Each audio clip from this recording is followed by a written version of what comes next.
बिस्मिल्लाहिर्रहमानिर्रहीम, अस्सलाम वालेकुम। एक और जो क्वेश्चन CSS में आ सकता है वो ये है कि what are the major indicators for the impending global recession in 2023, यानी कि इस साल एक और ग्लोबल रिसेशन क्या होता है?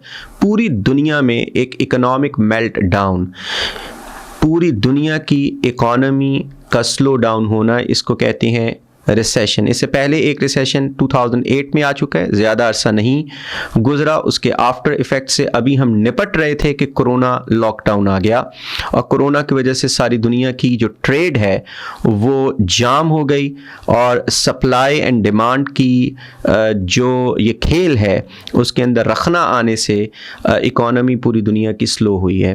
ख़ास तौर पे आफ्टर इफ़ेक्ट्स कोरोना लॉकडाउन के। दूसरे नंबर पर फिर यूक्रेन क्राइसिस, इससे फिर पूरी दुनिया की जो सप्लाई चेन है वो डिसरप्ट हुई।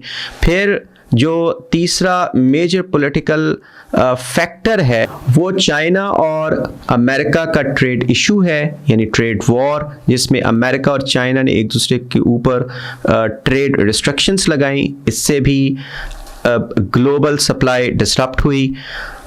ये जो तीन पॉलिटिकल इश्यूज हैं इन्होंने मामले को बहुत एक्सेसरबेट कर दिया, यानी कि ग्लोबल जो वर्ल्ड आज की है, जिसमें ग्लोबल इकोनॉमी है, जो हाइपर ग्लोबलाइजेशन है, वो हाईली इंटरडिपेंडेंट है एक दूसरे के ऊपर, इंटेंस किस्म की, ऐसे एक दूसरे में इंटरकनेक्टेड है कि एक सिरा दूसरे में मुकम्मल तौर पर पेनिट्रेटेड है।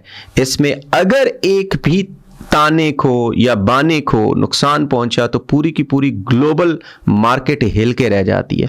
अगर पूरी दुनिया एक ग्लोबल शॉपिंग मॉल है तो फिर इसमें पीस अगर ख़राब होगा तो फिर मार्केट प्लेस नहीं रहेगी, क्योंकि अगर यहाँ पे पॉलिटिकल इश्यूज, वॉर्स और दंगे होते रहे तो फिर उससे बहुत सारा टर्मोइल होगा, ट्रेड रुक जाएगी और उससे पूरी दुनिया की इकोनॉमी जो है वो रिसेशन में जा सकती है। और 2023 एक ईयर ऐसा है जिसमें इम्पेंडिंग क्राइसिस मौजूद है। ये तीन मेजर पॉलिटिकल इश्यूज के बाद जब सप्लाई शॉर्ट हो जाती है फ्यूल की और फूड की, सबसे ज़्यादा जब सप्लाई शॉर्ट हो गई है दुनिया में और उसका इन्फ्लेशन आ गया है, तो इस तरह से कंज्यूमर मार्केट श्रिंक की है। और कंज्यूमर मार्केट के श्रिंक करने से, क्योंकि इन्फ्लेशन के साथ कंज्यूमर मार्केट का ताल्लुक है, कंज्यूमर मार्केट के श्रिंक करने से ग्रोथ कम हुई है। ये सारे इश्यूज से पूरी दुनिया की ग्रोथ एक तरह से इतनी स्लो डाउन हुई है और हर जगह पे इन्फ्लेशन इस हद तक आ गई है जिसको स्टैगफ्लेशन भी बोलते हैं, एक बहुत बड़ी इन्फ्लेशन। और अमेरिका ने अपनी इन्फ्लेशन की वजह से पॉलिसी रेट को हाई कर लिया, यानी कि अपनी मॉनेटरी पॉलिसी को टाइट कर दिया। अब मॉनेटरी पॉलिसी को टाइट करने का मतलब सीधा साधा ये है कि अमेरिका कम डॉलर्स छाप रहा है और अमेरिका का जो रिजर्व बैंक है वो कम डॉलर्स आगे इंटरनेशनल मार्केट को दे रहा है।